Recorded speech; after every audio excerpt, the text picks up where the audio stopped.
Badan Meteorologi, Klimatologi, dan Geofisika, BMKG, mencatat ada ribuan gempa bumi susulan sejak guncangan pertama di Flores, Nusa Tenggara Timur, NTT, pada Sabtu, 15 Agustus 2026, kemarin.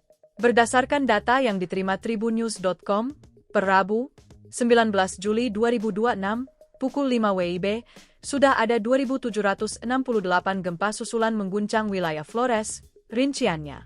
Magnitudo terbesar, 6,2. Magnitudo terkecil, 1,1. Magnitudo di atas 5, 24. Gempa susulan dirasakan, 81. Direktur Gempa Bumi dan Tsunami BMKG, Wijayanto dalam keterangan persnya menjelaskan, gempa bumi di Flores memiliki jenis dangkal.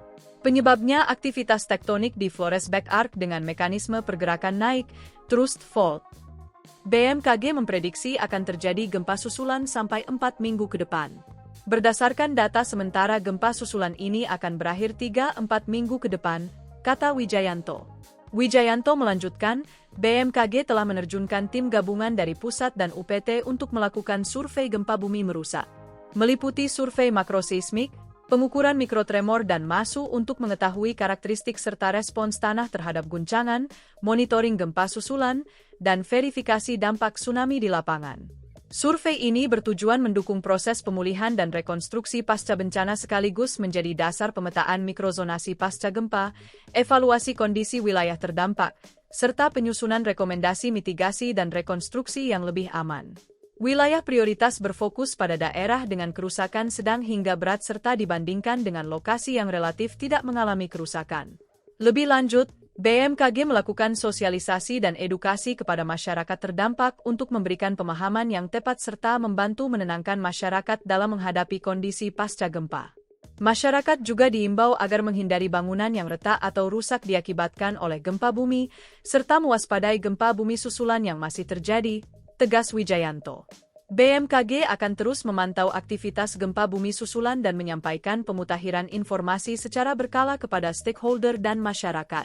Masyarakat bisa memperbarui informasi resmi BMKG melalui kanal komunikasi resmi yang telah terverifikasi seperti media sosial info BMKG, website http://www.bmkg.go.id atau Inatous BMKG Go ID, dan mobile apps info BMKG atau WSMKG. Update korban gempa. Sebanyak 608 orang menjadi korban gempa bumi magnitudo 7,7 yang mengguncang Flores, Nusa Tenggara Timur, NTT, pada Sabtu, 15 Agustus 2026. Rinciannya 70 orang meninggal dunia, 230 orang luka berat, dan 308 luka ringan. Data korban dihimpun per pukul 18.40 WITA Selasa 18 Agustus 2026. Data korban tersebut masih bersifat sementara. Adapun korban meninggal dunia sebanyak 70 orang, ujar Kepala Kantor SAR Maumere Fatur Rahman, Selasa, 18 Agustus 2026. Keseluruhan korban tersebut berasal dari 6 wilayah di NTT yakni Manggarai Timur, Manggarai, Ngada, Nagekyo, Ende, Sikka. Hingga Selasa, 18 Agustus 2026, pukul 15 WITA, sebanyak 7 korban dengan kondisi luka berat telah berhasil dievakuasi melalui jalur udara.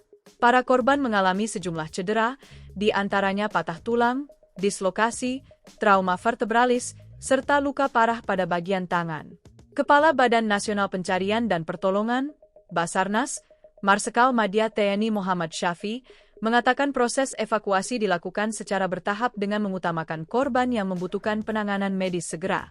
Hingga pukul 15 WITA, tim SAR gabungan telah mengevakuasi 7 korban gempa dengan kondisi luka berat. Evakuasi dilakukan dalam 2 kloter.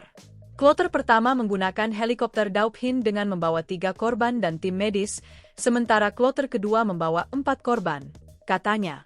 Untuk mendukung percepatan evakuasi, helikopter Dauphin terus disiagakan dan dioperasikan secara intensif di wilayah yang terdampak paling parah, khususnya di Kabupaten Manggarai Timur. Penggunaan jalur udara menjadi salah satu upaya untuk mempercepat proses pemindahan korban dari lokasi terdampak menuju fasilitas kesehatan. Selain evakuasi melalui jalur udara, penguatan personel dan sarana pendukung di lapangan juga terus dilakukan. Sore ini, tim rescue kantor SAR Kupang bersama unsur TNI, Polri, dan potensi SAR dari Kupang diberangkatkan menuju wilayah terdampak menggunakan KN SAR Antareja. Penambahan kekuatan personel dan armada tersebut diharapkan dapat mempercepat proses pencarian, pertolongan, dan evakuasi korban, sekaligus memperkuat respons SAR di sejumlah wilayah yang masih membutuhkan penanganan.